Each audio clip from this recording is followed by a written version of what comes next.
Do you hear that? That sweet, serene nectar to the ears. No trauma. No more pain. No more anguish. No more days of our Steelers. I can finally relax. I can sit back and laugh at the Raiders. He's your problem now, boys. I wonder who the Steelers are playing in their first game. Fuck. If there's one thing I will say, thank God Pittsburgh got rid of Antonio Brown when they did. Remember when everyone was laughing at the Steelers? I remember. We all do. I never complained about the return, since such is the price you pay for the cancer tax. Oh, the threats to retire, blowing up at coaches. Pure schadenfreude. Mwah. We tried warning you all. You said we were overblowing everything. A team with structure will fix him. Guess what? They cut him. They released his fucking ass. I told you! I told you all! I fucking told you! The Steelers just won the Super Bowl and all it cost us was $21 million in dead cap. Party time, baby! This premature celebration of the Yinzer in his habitat, something sinister was bubbling. The seismic activity would shake the very core of his fandom.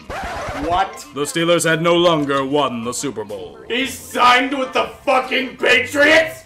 Fuck! Fuck! Why does God hate us? Antonio Brown to the Patriots? The team the Steelers are always at least 2 steps behind on any given Sunday? Do you understand they have to go into Foxborough and deal with their Super Bowl presentation and now this? I mean, at least he won't play, but you know what? I not only hope the Steelers win, I hope they fucking crush them. Hearing their misery will warm my cold, salty heart to a boil. Do this and all the drama of the past few years will be forgiven. It would take a bit for this to become reality. The pregame ceremony needed to commence, in which they would flex, and flex, and flex. They needed to show the world who was the true king of the gridiron, and that would continue on the field of play. Any hope that the Black and Gold Brigade had of winning was quickly vanquished. It wasn't just a defeat, it was a massacre. Seriously? You've had how long to prepare for this game? Isn't this supposed to be your hypothetical Super Bowl? Your chance to reassert yourselves among the elite? What the hell happened? It's like I'm seeing 2 entirely different teams out there. Like I truly didn't expect them to win, but I'd at least figured they'd make it competitive. They got straight up pantsed on national television. And worse, it's against New England. Fucking New England. The one team that the Steelers have never been able to beat when it truly mattered. The one boogeyman that has haunted this team's dreams for about 20 years. And you lay down and die. I don't understand it. When did the play calling suddenly get so conservative? Screens and tosses on 3rd down? Look, I know you lost your best wideout in Juju's on a literal fly trap, but what happened to Vance McDonald? Dude was a wrecking ball last year and you threw to him once. At the end of the game. That Patriots defense flat out toyed with you all game long. There was no chance. Hold up, let me look something up here. Oh my god, I'm Dante Moncrief! This is the big free agent signing to replace Antonio, so force the ball so we can drop it like it's hot about 6 damn times. What's that, Mr. Tomlin? You're going to kick a field goal at the 1-yard line? Aren't you supposed to be one of the more aggressive coaches in football? There are times when kicking a field goal near the goal line makes sense. In the first quarter or with a lead. This was the 3rd quarter and you were down by 20. You need points. You need a lot of them. Going conservative is the last thing you should be doing. Perhaps you should do that for your defense. That was getting fucking torched all game long. Man coverage, don't have the talent for it. Zone D, Brady eats that shit for breakfast. Julian Edelman doing his thing, have Bud Dupree cover him. The most disturbing part? The only missing piece was Sean Davis. This is your full-strength defense. The Patriots technically should have had even more points than they did.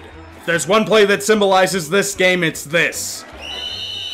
False start. Offense. All alignment except for the center. False start. Everyone except the center. The entire league is moving, but the Steelers missed the snap and just held position. And they paid dearly for it. I know it's only one game, and I have this foolish hope that they have a chance at the wild card, but this was a pretty symbolic loss. It's 2 different franchises on 2 differing paths. One with the riches and the other looking enviously at them. Call me salty because I technically am. Is it a problem that I expected this team to at least look competitive? And now the team that beat them got Antonio Brown. Enjoy those rape allegations, though, New England. Thank God we got rid of them when we did. Hey, that really sucked! This can't get much worse than it did last week, can it? Pretty please? Whenever I hear that music, I know I must lose all semblance of hope.